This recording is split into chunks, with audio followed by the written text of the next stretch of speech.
आरजू जी ये जो बोल रहे हैं, डायलॉग है, हमारे पास बहुत है? सारे सबूत हैं भारत के खिलाफ, लेकिन हम देते नहीं हैं। मैम ये किसी ने रोका है इन्हें देने के लिए? किसी ने नहीं रोका है। आरजू से कहाँ है भाई सबूत? आरजू जी मुझे बता दीजिए ये सब सबूत कहाँ है? नहीं देखिए, भारत के खिलाफ इतने सबूत इकट्ठा करके हम अपने लॉकर में रख रहे हैं। सबूत हम अपने लॉकर में रख रहे हैं कि कहीं किसी को मिल ना जाए। बिल्कुल देखिए, पाकिस्तान को बिल्कुल सबूत देने चाहिए अगर सबूत है, लेकिन यहाँ मैं ये जरूर कहूंगी कि जिसको हम टेररिज्म कहने लगे अब 10-12 साल पहले तक तो हम इसे जिहाद कहा करते थे, लेकिन जब ये हमारे अपने सर पे पड़ना शुरू हो गया, हमारे अपने लोग मारे जाने लगे, तो हमें समझ आई कि ये जिहाद नहीं हो रहा, ये तो टेररिज्म हो रही है। अभी इस वक्त भी आप देखिए, इमरान खान की पार्टी को बैन करने की बात हो रही है, लेकिन एलपी को बैन करने की बात नहीं हो रही, लश्कर ए तोयबा को बैन करने की बात नहीं हो रही, हाफिज सईद या उस तरह की दूसरी टेरर ऑर्गेनाइजेशंस को बैन करने की बात नहीं हो रही है। वो खुल्लम खुल्ला बैठे हुए फैजाबाद पे, उनको पूरी सिक्योरिटी दी जा रही है। तो अगर हम इस तरह की हरकतें करते रहेंगे और उसके बाद हम ये कहेंगे कि लोग हमारे पर बिलीव करें, तो कैसे होगा? ये डबल गेम हम जब तक खेलना बंद नहीं करेंगे तब तक हमारा कुछ भला नहीं हो सकता। तो इसलिए पहले 10-12 साल तक हम इनको जिहादी कहा करते थे कि जी परवेज मुशर्रफ का इंटरव्यू था कि हमने जिहादी तैयार किए कश्मीर के लिए, फलस्तीन के लिए, और अब जब वो हमारे सर पे आके ढोल बजाने लगे तो हमें समझ आए कि हो ये टेररिज्म हो रही है।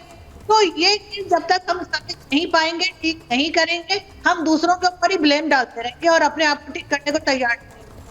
और आपने बड़ी अच्छी बात बोली है, जो स्टेटमेंट दी है ना आरजू ने जो बात बोली है, सर सुन लीजिए, ये देशद्रोह नहीं है, ये आंख खोलकर सच्चाई फेस करने वाली बात है। आरजू ने जो बात बोली है वो बहुत पर्टिनेंट है, और वो इसलिए महत्वपूर्ण है क्योंकि एक ऐसे समय में जब पाकिस्तान में वहां की सरकार इमरान खान की पार्टी को बैन कर रही है, इमरान खान की पार्टी को बैन कर रही है कि वहां पर देशद्रोही है, वो देशद्रोही है, वो तो देशद्रोह कर रहे हैं, वो आपका मामला है, मैं तो उस पर बोलना भी नहीं चाहती हूँ, लेकिन वो तो देशद्रोह कर रहे हैं। लेकिन ये आतंकी जो आपको भी डस रहे हैं, बकौल मेजर जंजुआ आपको भी डस रहे हैं, दूसरे देशों पर भी आतंक फैला रहे हैं, उन पर कोई कार्रवाई नहीं हुई है।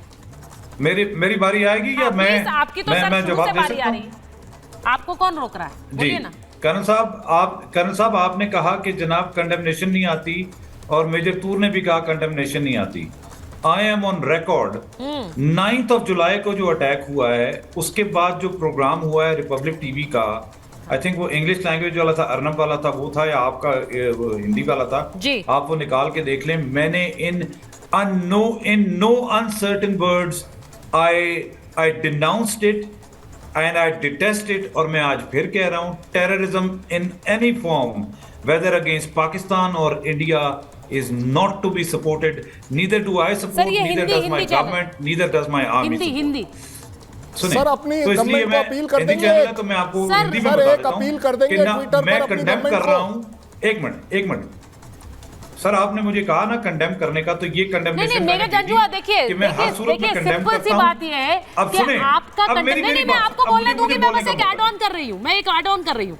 आपका पर्सनल कंडेमनेशन, मुझे नहीं लगता कि किसी भी हमले में, आतंकी हमले में कोई जान जाती है हिंदुस्तान या पाकिस्तान में, तो हम में से कोई भी इस पैनल पे बैठा हुआ कंडेम नहीं करेगा, कंडेम नहीं करेगा, but you are the individual sir, आप व्यक्तिगत रूप से उसे कंडेम कर रहे हैं। पाकिस्तान की सरकार या आर्मी कभी कंडेम नहीं करेगी। मैं फॉरेन मिनिस्ट्री का स्पोक्समैन तो नहीं हूं। हाँ, सुने, मैंने कंडेमनेशन कर दी ना, अब मैं इसी तरह चाहूंगा कि कर्नल शैलेंद्र सिंह और मेजर तूर भी कंडेम करें कि जो पाकिस्तान में और इंडिया में जिस तरह मैंने जिन वर्ड्स में मैंने की है, ये भी कंडेम कर दें कि हमें किसी तौर पे भी कंडेम करना चाहिए टेररिज्म इन पाकिस्तान या इंडिया को। हम भी वो करेंगे, मैं कंडेम करता हूं कि पाकिस्तान किसी भी तरह की टेररिस्ट एक्टिविटी दुनिया में कहीं भी करता है, वो गलत है। टेररिस्ट एक्टिविटी कोई कंट्री किसी भी कंट्री के खिलाफ करता है, वो गलत है, वो ह्यूमैनिटी के खिलाफ है। मैंने कहा है नहीं, मैंने पाकिस्तान करता है वाली बात जंजुआ साहब, मैं कह रहा हूं पाकिस्तान के खिलाफ मेरी आपसे अपील है, उसके बारे में हमारी आपसे अपील है कि कृपया कर कंडेम करने का ऑफिशियल स्टैंड लेना पड़ेगा, क्योंकि कहीं सब्र का बांध जो टूटता चला जा रहा है, मैंने तो कर दिया ना, जो टूटता चला जा रहा है, नहीं, मैंने ऑफिशियल बात करी है, जो हमारा सब्र का बांध टूटता चला जा रहा है, इस दिल से पूछो वो 4 बच्चे जो मरे हैं मेरे, उनका क्या है? ये कब तक मैं बर्दाश्त करूंगा? किसी ना किसी दिन आप हमें फोर्स कर रहे हैं कि हम एक कोई ऐसा स्टैंड ले। नहीं, उन्होंने जो बात बोली है, मैं एक बार सुनिए मेजर तूर को रखिए स्क्रीन पर। हम जहन्नम वासल कर रहे हैं उन टेररिस्ट को जो कि मुझे एक रीजन बताइए, और ये आरजू जी ने बोला है, ये मेरा सवाल नहीं है, आरजू जी ने जो बोला मैं उसी पर आपसे सवाल पूछूंगी।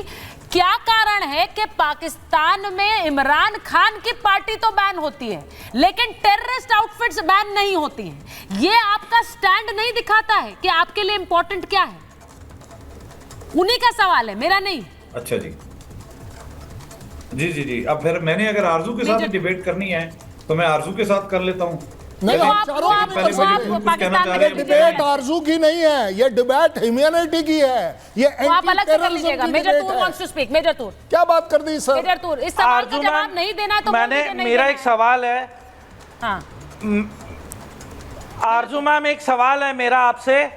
एक डॉक्यूमेंट्री मेकिंग प्रोडक्शन हाउस है वाइस, हाँ, और ये जो डॉक्यूमेंट्री मेकिंग कंपनी है वाइस, इसने पेशावर की गन मार्केट को ओपनली कवर किया है।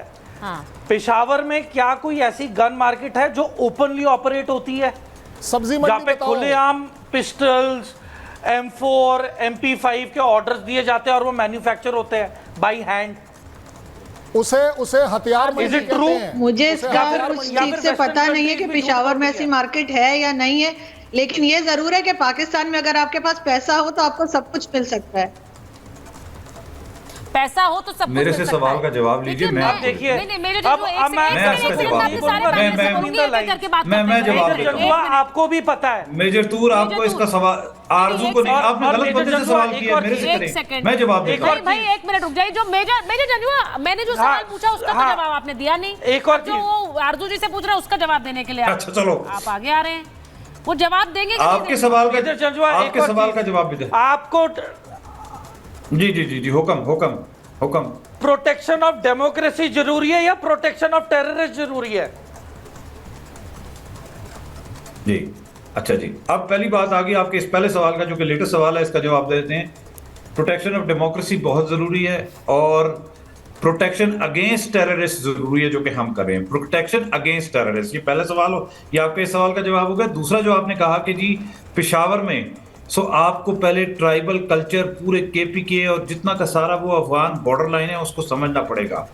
वहां पे हर घर में असला की फैक्ट्री है, क्योंकि असलहे के साथ उनका बच्चा जवान होता है। Everybody uses those arms. वहां पे असला बनाने की फैक्ट्रियां इस तरह हैं जिस तरह के आप लोग आटे की चक्की लगा के बैठे हुए होते हैं।